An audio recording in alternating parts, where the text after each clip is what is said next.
Salam dostlar, hamısı yenə xoş gördük. Deməli, Kümel duası barədə danışırdıq. Bundan qabaqki çıxışlarımızda müqəddimə xarakterli bəzi mövzuları müzakirə etdik, hansı ki, müasir dövrdə din fəlsəfəsində geniş müzakirə olunur və onlara müəyyən aydınlıq gətirdik. Bu gündən etibarən biz Kümel duasına daxil olacağıq və Kümel duasında o mətni müzakirə edəcəyik, o mətndə mövcud olan bəzi mətləbləri izah etməyə çalışacağıq. Kümel bildiyiniz kimi dostlar İmam Əlinin xas xüsusi səhabələrindən biridir və İmam Əliyə olan yaxınlığı ilə tanınır.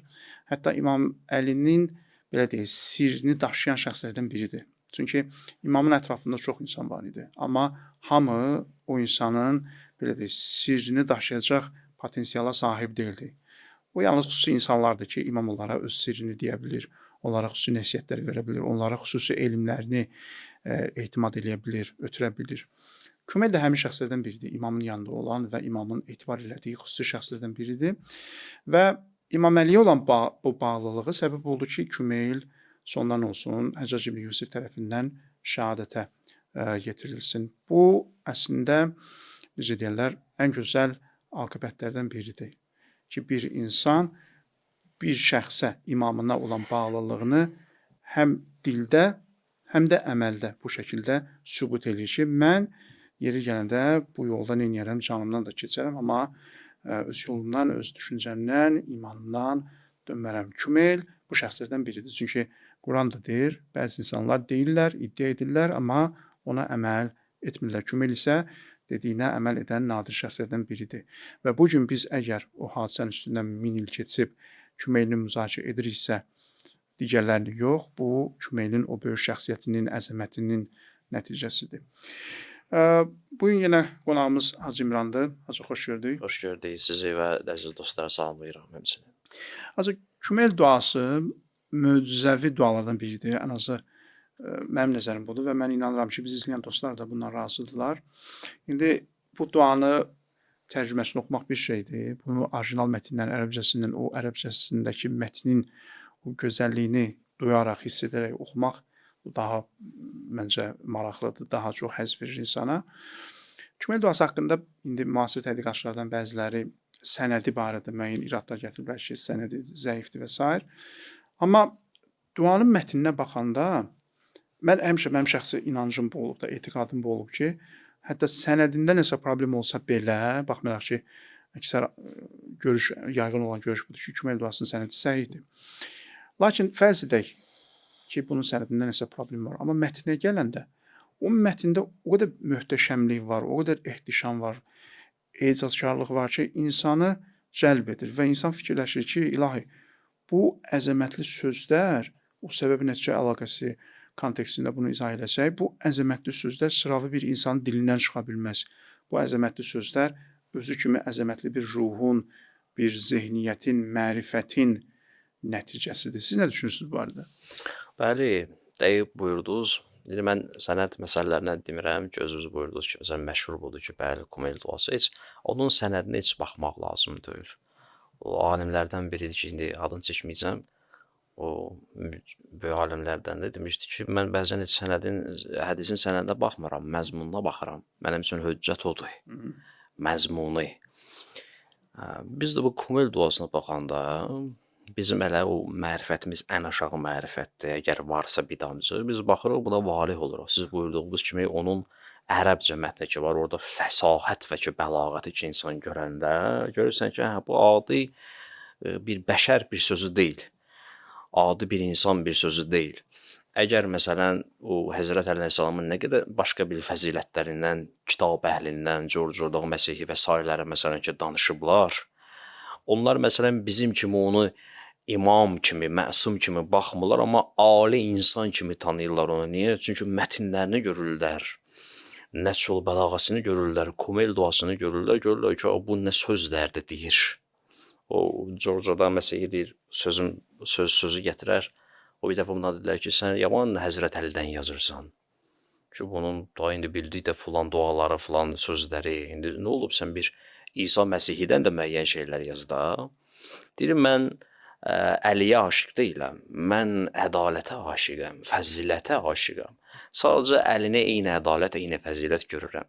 Görürəm ki, eyni ədalətin özüdür, eyni fəzilətin özüdür. Aşiq olmuşam o şəxsə.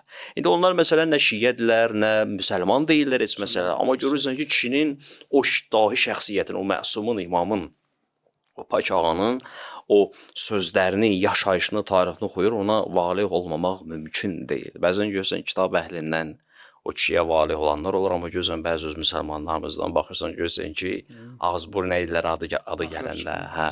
Bəs Kumel duası doğrudan da əcib qərib dualardandır. Şəhid Mütəhhərinin sözü ilə desək, o Qurandan sonra gedib lazımdır, deyib kəramət, möcüzə falan axtararsan. Möcüzə axtararsan, get Kumel duasına bax. Hər şey oradadır ki, bütün insanın halı, yaşayışı, münacatı necə olmalıdır? O kitabda var, o duada var. Güzel. Deməli, Kumel duasını 4-cü günlər oxumaq müstəhəbdir. Amma bu demək deyil ki, 4-cü günlər oxumaq müstəhəbdirsə, sən ancaq 4-cü gün oxumalısan. Xeyr. Mən düşünürəm ki, insan bunu hər gün oxusa yeri var. Bəli.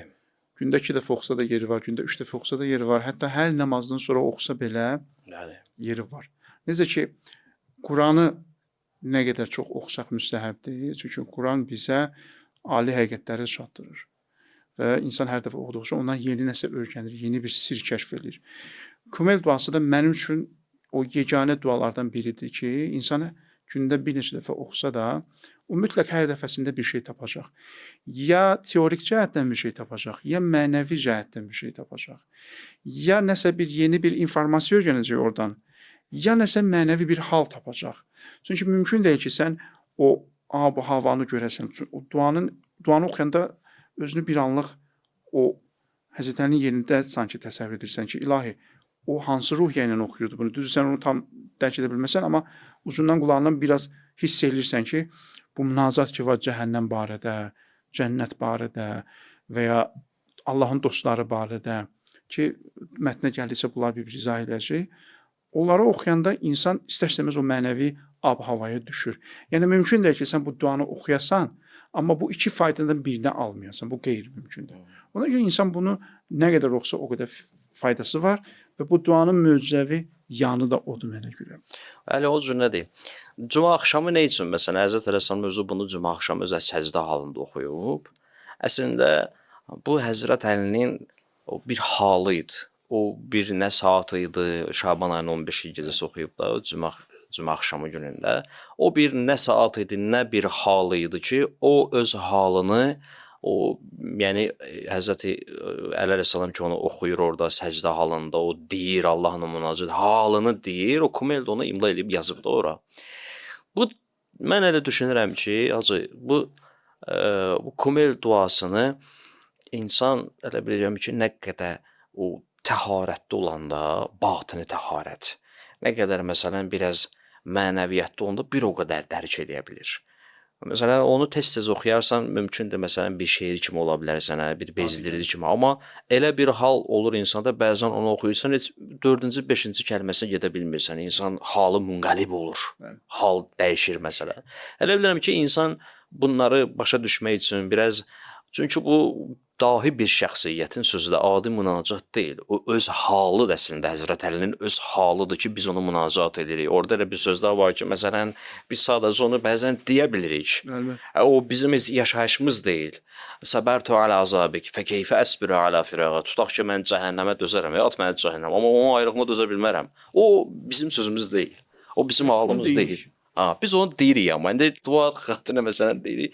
Bəs biz bəzən onu oxuyanda onu yaşamaq üçün, ən azından məsələn bu halımızda təsir göstərmək üçün belə oxumayaq da, səbərtu alə firağı, fəkeyfə əsbirə alə firağı oxudun, keçdin, 5 dəqiqə, 10 dəqiqə dua qutardı, getdi. Bunun zümzümənin nəticəsi, savabını, əcrini Allah sənə verər ki, vaxt ayırdın, Allah köməyin olsun məsələn. Amma onu yaşama, o haldır. O halı insan gərək özündə bir hoptursun ruhuna. Onun üçün də o bir Allah işarə elədiyi yüz nöqtələr var idi ki, insan gərək bir özünlə məşğul olsun ki, o dəyərli kəlmələr, dəyərli sözlər insanın vücudunda, ruhunda təsir göstərsin və sabahki günləri daha da münəvvər olsun. Belə o cürlədir. Əlbəttə, haqlısınız. İnsan zehni buna hazır olmalıdır. Siz də haqlı olaraq vurguladınız ki, yəni burada desin səbərtu alə azabik fəkeyfə əsbiru alə. Məsələn, burada bunu desin, amma oradan durub məsələn zehni harda olsun, bazarda olsun, ticarətində olsun. Hətta bəziləri var olacaq, üzr istəyirəm. Səfər tərəfə səbik. Yes. Fəkeyfə əsbir ələ firəqə. Görsən, məsələn, əlində telefon bir də oxuyuq ya, bir də görsən telefon qalıb burasında. Görmüşəm mən elə adam, məsələn, komel duası oxuyuq ya, məsələn, mesaja cavab verir, ya məsələn, əlində belə bir şeylər eləyir. Belə şeylər də var, yəni. Təəssüf insan, yəni ən azı duaya hörmətsizlikdir. Duaya hörmətsizlikdir, əlbəttə Duanın ki. sahibinə də hörmətsizlikdir. Özünə də hörmətsizlik eləyirsən. Hörmətsizlikdir. Heyfdir insan bu nemətdir. Çünki o Quran deyir, Allah nemətlərini zay elədiniz. Yəni, bu da o nemətlərdən biridir əslində. Çox böyük nemətdir. Yəni, bəlkə də nemətlərin ən yaxşılarından biridir. Ki, insan bu cür özünü, batini, zehni təmizləyəcəyi bir vasitəni neynəsin, qədrini bilməsin. Yəni, o adətən bizi israf deyəndə ağlımız hara gedir? Pula, vaxta, nə bilim, mala, mülkə. Amma bu da israfdır axı. Sənin həyatında belə bir dəyərli bir şey var və sən onu israf edirsən. Onun qədrini bilmirsən, onu lüzumsuz yerə neyirsən, sərf edirsən. Zehnin başqa yerdədir, amma dilin sadəcə onu neyinir, zümzüm eləyir. Hacı, icazənizlə duaya Bəli, buyurun. Gözəl. Deməli, duanın birinci cümləsi çox maraqlıdır. Allahumma inni əs'əluke bi rahmetikəlləti vəsiət kullə şey. Allahdan rəhməti ilə istəyir. Allahım, sənin rəhməti ilə, rəhmətin vasitəsilə istəyirəm. Burada bir rəhmətə təvəssül var. Çünki Həzrət Əli dediyi kimi Allah onun isimləri ilə, sifətləri ilə təvəssül edin. Allahın rəhman sifətinə bir təvəssül var. Allahın rəhmətindən istəmə var. Bu əslində çox gözəl bir şeydir. O Həzənzadə Amilin də bir xatirəsi var. Onu oxuyanda mənə çox təsirlənmişdi. Yorğun, arğın qayıtmışdı təbliğatdan, evə gələndə uşaqlar səs eləyirdi. Deyib, uşağın birinin üstünə tənbihləmək üçün gedəndə uşaq gəldi mənə sığındı. Məndən mənə pənah apardı. Bu çox maraqlı bir şeydir. Deyir, ondan sonra halım dəyişdi. Evdə oturamadım, durdum, getdim şeyin yanına, İlahi Tabatabanın yanına, səhv etmirəmsə. Ya hansısa bir ustadın yanına, dəqiq xatirimdə deyil, səhv etmirəmsə İlahi Tabataban oldu. Yəni, bu çox maraqlıdır. Bir insana o qədər güvənirsən ki, onun özünə sığınırsan. Yəni, Peyğəmbərin həyatında da bu var. Peyğəmbərə qarşı çıxanlar, Peyğəmbəri öldürmək istəyənlər, amma yeri gələndə çətin anda Peyğəmbərə etimad edirdilər, əmanətlərini Peyğəmbərin yanında qoydular. Yəni, bu insan o qədər güvən qazanmışdı ki, düşmən belə ona etibar edirdi. Baxın, bəzi insanlar var, onların ağzından çıxan kəlməyə baxırlar. Deyirlər, bu insan yalan deməz. Bu insan deyibsə, yüz ölçüb bir biçib deyil, heç vaxt şəxsi istəyi üçün söz deməz. Bu bilir nə edir. Ona görə onun sözünü həmişə ciddi alır. Bəzi insanlar var ki, bir sözündə 10 dənə yalan var, bir cümləsində 10 dənə yalan var. Onu heç vaxt ciddi almazlar. İndi burada da bir Allahın özünə, rəhmətinə bir təvəssül var. Allah, biz sənin rəhmətindən istəyirik. O rəhmət ki, hər şeyi əhatə edib, hər şeyi ehtiva edib. İstəyirəm, rəhmət barədə danışaq. Bəli, çox gözəl nöqtələrdir Zacı. Əvvəl bunu demək istəyirəm ki, baxın, Həzrət Əleyhissalam deyir ki, Allahümmə inni əsəlukə. Cavad Amili qəşəng bir söz var, yadıma düşdü. Deyim onu. Cavad Amili bəzən Peyğəmbərlərin duasını müqayisə eləyəndə, məsələn, Quranda var. Məsələn, deyir ki, Həzrət Musa barəsində deyir ki, İnnə mə'iyyə Rəbbi. Birinci deyir, mə'iyyə, mənimlədir Rəbbim. Məsələn, sonra Həzrət Peyğəmbərin duasında deyir ki, o birisi duasında Quranda deyir ki, o Tövbə surəsinin 40-cı ayəsində, İnnəllahə mə'ənə. Birinci Allah, sonra mənə. Bəs bu fərq eləyir. Bəzi Peyğəmbərlər onsuz məsumdurlar, amma dərəcələri ki, fərq eləyir ki, onda Quran özüdür, bəzilərin üstün etdik. İndi burada da Həzrət Əleyhissalam ki, əsəlükəllahümmə deyə bilərdi, məsələn. Başqa bir təbirlə deyir, Allahümmə. Birinci Allaha gəlir. Əsəlükə. İnni əsəlükə. Mən səndən istəyirəm. Birinci Allah, sonra bu da özü bir, qəşəng bir, irfani bir mətləbdir ki, Cavad Amil əlbəttə onu təfsirdə demişdi. Mən bunu burada deyirəm ki, əslində maraqlıdır, tətbiq edirsiniz. Və həmçində demir ki, mənim öz salih əməllərimin vasitəsilə, mənim imamətimlə ilahi, mən ki imamam, mən ki məsumam məsələn, mənim ki ali elmimlə, deyir, Allahım onun vasitəsilə, bir rəhmətikəlləti, o rəhmətin ki, vəsiət kullə şey, hər şey əhatə eləyir. Bəli, biz Quran-ı Kərimdə Allahın rəhməti barəsində baxanda gəlir başdan ayağa bütün ayələr demək olar ki, rəhmətdir. Hələ bütün surələrin başı Bismillahirrahmanirrahimdir. Allah aləmi özünü rəhmaniyyəti ilə tanıtırıb. Allahın Ala nəfsir rəhmə. bəli cəbbariyyəti var. Başqa bir qəzəb sifətləri var ki, məsələn, onu ilə başlaya bilərdi. Məsələn, amma əsl sifəti ki, ya mən səbəqət rəhmətuhu qədəbəh ki var, o kəs ki, rəhmət sifəti qəzəbini ötüb. Biz Quran-ı Kərimlərə baxanda ki, Allah bütün yaranmışlara hamısının rəhməti ilə, rəhmaniyyəti ilə rəftar edir. Necə ki, məsələn, bir ayə buyurdu ki, kətəbə alə nəfsi rəhmə, Allah özünə rəhimli olmağı vacib edib. Məsələn, görsən göydən yağış göndərir, ruzu göndərir hamıya. Bütpərəstə də ruzunu verir, bütpərəst gedir bütdən istəyir, hələ bilir ki, verir. Onda ruzunu verir Allahdır da, yəni. Onun ucalığı hələ ona görədir, Allah. Keçən dəfə demişdiniz, tanıyana da verir, tanımayana. Rəcəb duasında ki, tanıyana da, tanımayana da, istəyənə də, istəməyənə də verir. Bu Allahın rəhmaniyyəti, ucalığıdır. Buna deyirlər, ümumi rəhmətdir. Allahın ümumi rəhmətidir ki, hamıya şamil olur bu cünə. Bir də Allahın Quran-ı Kərimdə xüsusi rəhməti var. Xüsusi rəhməti budur ki, Allahın xüsusi rəhməti möminlərədir. Bir qrup möminlər ki var, Allah kimləri deyir onlar? Salih əməl eləyənlər. Əlbəttə, salih əməl iman əsasında olan əməl edirlər. Var xeyir əməl, onu mümkün başqaları da eləyə bilsin. Amma salih əməl budur ki, insan imanı ilə, möminliyi ilə ki, salih əməllər eləyir və Allahın xüsusi rəhməti o kəslərin üzərinə var. Bu dünyada da olur, Allah istəyəndə müəyyən məsələlər də olur. Məxsusən qiyamət gündə ki, bu zuhur edəcək, onda əsl fəqirlik, əsl yoxsul, əsl çöhrələr ki, üzə çıxacaq, onda Allahın xüsusi rəhməti bir qrup salihləri olacaq ki, hər kəsə yox.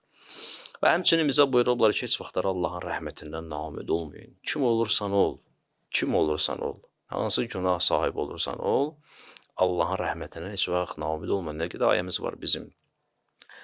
Ya ibadiyəllədinə əsrafu alə ənfusihim. İsraf eləyib artıq. Bu günahdır, israf eləyib. La təqnatı min rəhmətillah. Allahın rəhmətindən naümid olma. İnnəllah yəğfirə zünubə cəmiyə. Bütün günahları bağışlar, amma şərt budur ki, tövbətən nəsuha. Xalis tövbə ilə getsən, bəli, Allahın rəhməti, hər kəs, Allah istəyir elə sizi bağışlasın. Allah başqa ayələrdə var ki, bəli, başqa ayələrdə var ki, heç kəsin cəhənnəmə getməsini istəmir. Amma o cəhənnəmə gedən, cənnətə gedən səbəblər qoyub aləmdə, yəni bir şeylər qoyub ki, səni cəhənnəmə yox da cənnətə aparan, bu insan azad ixtiyar sahibidir ki, məcburiyyət yoxdur heç bir şeydə. Bəs hər bir halda insan hansı günah yəsi olursa olsun, xalis tövbə ilə Allah bütün günahlarını və hətta o bir ayə ki var, bəzi alimlər bu ayənin təfsirində deyirlər ki, yubəddülullah seyyiəti bil həsənə, Allah hətta pis əməlləri, pis işləri belə yaxşı işlərə çevirə bilər. O da sənin öz tövbəndən, öz əməlindən asılıdır ki, necə gedirsən onun qapısına. Əgər yaxşı gedərsən, yaxşı qəbul edərlər səni. Yalancı tövbə edərsən, yəquluna bi əfvahihim ma leysə fi qulubihim, dilindən deyərsən o şey ki, qəlbində yoxdur, əməlində yoxdur. Bu özünü özünü aldatmaqdan başqa bir şey olmaz. Bəs gərək gedəsən Allahın rəhmətinə, qapısına və heç vaxtlarda hər bir halda insan gərək naümid olmasın Allahın rəhmətindən. Mən başqa bir dəfə verilişlərdə o vaxtları çoxdan bu sözü demişdim. Bu mətləb ki, deyəcəm, rəhmətlə bağlı ki, burada da deyim, bir günləri iblis bütün müştərilərini cəm eləyir. Deyir ki, veşlərimi satıram, əşyalarımı satıram. Zina 100 manat, içki 500 manat, qumar 1000 manat, nə bilim, adam öldürmək 2000 manat, filan. Bütün çirkin işlərə qiymət qoyur. Naümidlik 1 milyon manat. Bu soruşlar, iblis, insafın olsun, bu birisi günahlar hamısı şirindir, bu naümidliyin heç şirinliyi yoxdur, niyə bu qədər qiyməti var? Dedi ki, çünki naümid olan insan bütün günahları eləyəcək. Naümid insan bütün günahları eləyər. Bəs Allahın rəhmətindən heç vaxtları insan gərək naümid olmasın, həmişə israrla, həmişə Allahı uca bilsin, onun tükənməz bir xəzinəsi var, heç vaxt onun xəzinəsindən azalmaz. Entumul fuqarau ilallah vallahu huvel ganiyyul hamid. Mütləq qəni, mütləq ehtiyacsız, sonsuz rəhmət sahibi olan Allahdır. Ondan heç vaxt insan naumid olmasın, amma bu şərtlə Allahın əzabı da əzabdır. Əlbəttə. Amma bu şərtlə ki, insan tövbətən nəsuha, Quran bu ki, xalis tövbə, səmimi, yəni nə? Yəni etdiyin günahdan səmimi peşman olmaq, vay, ilahi, bəlsə valətli nəfsi. Bəli. İmam Səccad deyir, mən nəfsim mənə buna məcbur elədi, nəfsimə təslim oldum, nəfsim buna şövq elədi məni. Bəli. Bu cürə gedəsən və bir də o xətaları insan, ya o böyük kəbiri günahlar ki var, böyük günahlar onları eləməsin. Belə getsin, Allah səni təhvil də alar, nəvaziş də edənlər səni və məsumların da, mələklərin də xüsusi insana inayəti olar əlbəttə. Çox maraqlıdır. Quran məyusluğu, ümid kəsməyi, ümid üzməyi küfrlə vəsf edir. Bəli. Ki, ümid üzmək bir növ Allaha kafir olmaqdır. Bunun əslində bir izahı var. Çünki insan Allahdan ümid üzürsə, ümid kəsirsə, ya Allaha aciz bilir, ya necə deyim, özünü elə təsəvvür edir ki, Allah mənə heç nə eləyə bilməz. Yəni, mən elə bir səviyyədəyim ki, elə bir varlığam ki, Allah mənə heç nə eləyə bilməz. Bu da əslində Allahın qüdrətini aciz qılmaqdır. Nəyə görə? Çünki sən özünü elə bir pis bəndə təsəvvür edirsən ki, sanki Allah ona müdaxilə edə bilməz. Hər iki halda da, yəni istər problemi Allahda gör, istər özündə gör, bu naümidliyin, küfrün, bu naümidliyin və məyusluğun içərisində bir küfr var. Ona görə Allah deyir ki, la taqnutu min rahmetillah, bayaq dediyiniz kimi, nə qədər özünüzə zülm etsəz də, nə qədər böyük günah etsəz də, Allahdan ümidinizi kəsməyin. Nəyə görə? Çünki bu elə bir yoldur ki, yəni burada geri dönüş yoxdur. Allah bizi yaradıb və biz bir istiqamətə doğru hərəkət edirik. Burada geri dönüş yoxdur. Burada nə qədər çox xəta eləsən də, hardan qayıtsan o qazançdır. Bir var sən elə itirə-itirə gedəsən. Bir var hardasa bunu bərpa eləyəsən, bunu kompensasiya eləyəsən. Ona görə harda dərk elədin, baxın, bu çox maraqlıdır, bunu Firon da dərk elirdi. O boğulan vaxtı, İnni əmənt, mən iman gətirdim dedi, amma Allah dedi ki, burada faydası olmayacaq. Çünki bu artıq səmimi iman deyil, səmimi tövbə deyil. Yəni, Firon onu da dərk elirdi ki, burada artıq qayıtmaq lazımdır. Amma o Quran dediyi kimi, o güc, qüdrət onun gözünü örtmüşdü, o fərqinə varmamışdı. İndi insan bəzən, çünki siz də görürsünüz, mən də görürəm, bəzi insanlarla söhbət edəndə, insanlar deyirlər ki, mən o qədər pis əməllər görmüşəm ki, artıq Allah məni bağışlamaz, artıq məndən adam olmaz, artıq mən nə etsəm də Allah qəbul etməz, xeyr, bu yanlışdır. Bəli. Yəni, biz övladımızla, indi valideynlər bunu daha yaxşı bilir və ya canından əziz olan olanlar daha yaxşı bilir. Biz övladımızla və ya valideynimizlə necə davranırıq? Yəni, övladımız bizə nə qədər səhv eləsə də, nə qədər qarşı çıxsa da, nə qədər bizi incitsə də, o bizə tərəf geri qaydanda sevinirik, deyir, aha, bir tərəf bizə tərəf gəldi, bir addım bizə tərəf gəldi. Deməli, bunun düzəlmə ümidi var. Nə qədər sevinirik. Və inanın, o etdiyi pisliklər hamısı yaddan çıxır.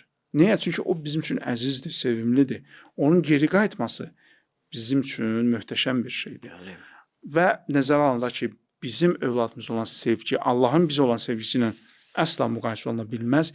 İndi biz tövbə edəndə Allah nə qədər, məcazi mənada deyirəm, təbii ki, sevinir, nə qədər bundan razı olur. Bəli, o cür nədir? Necə ki, İmam Səccad o səhifə Səccədə duasının birincində bə'asəhum alə səbili məhəbbəti.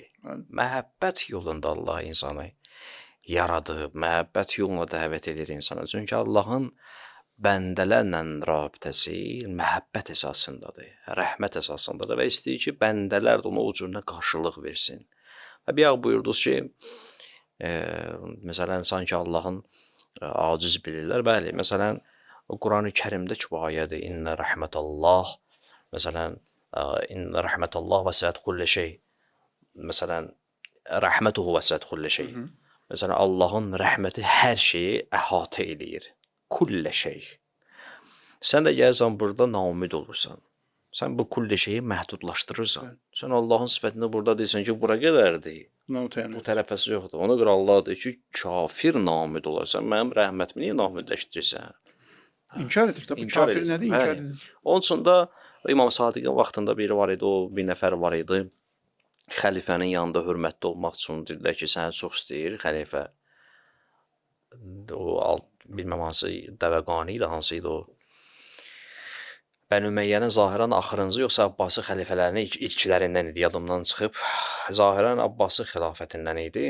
Çoxdan oxumuşdum. Orada gəlir, deyir ki, bir nəfər deyir ki, sənin yanında biri istəyir ki, gözə görən olsun da, yəni gözündə möhtərəm olsun, belə olsun. Deyir, çağırın yanıma, çağırır. Deyir, nə istəyirsən? Deyir, istəyirəm sənin yanında əzəmətli olum. İstəyirsən deyir, əzəmətli olasan, deyirəm, get Seyid Peyğəmbər balalarının Haşimilərdən bir qətlə yetir. Abbasın dövründə idi. Gedir məsələn bu da bir neçə nəfəri öldürür, eləyir, ora, bura, neçə gündən bir ki, bu zəlil olur, nə hörmət sahibi olur, nədir bir şey. Bir günləri bunu Ramazan ayında biri çöldə yeyib içən görür, yəni yeyəndə nəsə yeyirdi. Buna gəlirlər ki, falan Ramazan ayının hörmətini saxla. O Ramazan ayının hörmətini saxlamaq lazımdır. Əgər özrün varsa çöldə yemək olmaz, şəriətdə də var da, o gərək evdə yeyəsən bunu. Bu da deyir ki, mən deyir o qədər Peyğəmbər balasının başını kəsmişəm, Haşimlərin, bu nədir ki deyir? Məndən adam olmaz. Məndən adam olmaz. Bu gedir, məsələn, bu dastan orada bağlanır. Bu gedir İmam Sadiqin yanına, bu həmin bu adam. İbn Hişam olur, yoxsa bilməm kim olur. Gedir İmam Sadiqin yanına, İmam Sadiqə dastanı danışır, İmam Sadiq ağlayır. Deyir, bəs bilsəydim danışmazdım, başın sağ olsun. Bəs Peyğəmbər balalarını belə, uşaqlar olurlar, başın sağ olsun, bilsəydim danışmazdım, pis olur. Deyir, mən onlara ağlamıram. Mən onun Allahın rəhmətindən namid olmağına ağlayıram. Allahın rəhmətindən namid olmayan hər kim olursa olsun, rəvayətlərdə var da Peyğəmbəri öldürsə belə insan əgər tövbə eləyə bilərsə əlbəttə, tövbə eləyə bilər. Bəli, tövbə eləmək şərtdir. Allah mütləq tövbəni qəbul edir. Amma tövbəni eləmək məsələsi. Ona müvəffəq olmaq. Müvəffəq olmaq, məsələn, Yezid də bir an deyirlər peşman oldu. Hətta bəzi rəvayətlərdə var, indi deyirlər sənədi zəifdir. Ki, İmam Səccad da yolda göstərir, o xufiyyə namazı falan. Məsələn, gedir müvəffəq olmur, 3 il hakimiyyətdə qalır ondan sonra məsələn. Amma müvəffəq olmur. Çünki bəzi qəlblər var ki, sağlam qəlblərdir, səlim qəlblərdir. Bunlar məsələn heç. Bəzi qəlblər var ki, bunlar qəflətdədirlər. Məsələn, bunlar moizə ilə, hər hansı bir hadisələrlə bir gün sonra, 5 gün sonra oyana bilir. Və yaxud da oyanmır da məsələn. Bəzi qəlblər də var ki, xəstə qəlblərdir Quranda. Fi qulubihim maradun fazadahumullahu marada. Arta gedər. Bəs məsələlər çox mühüm məsələlərdir. Çox maraqlı danışıb. Vaxtımız da bitdi. Çox əslində danışmaq istəyirdik bu mövzu, rəhmət mövzusu. İnşallah gələn çıxışımızda, görüşümüzdə davam etdirərik. Məhəmməd haqqında çox maraqlı suallar var, maraqlı mülahizələr var.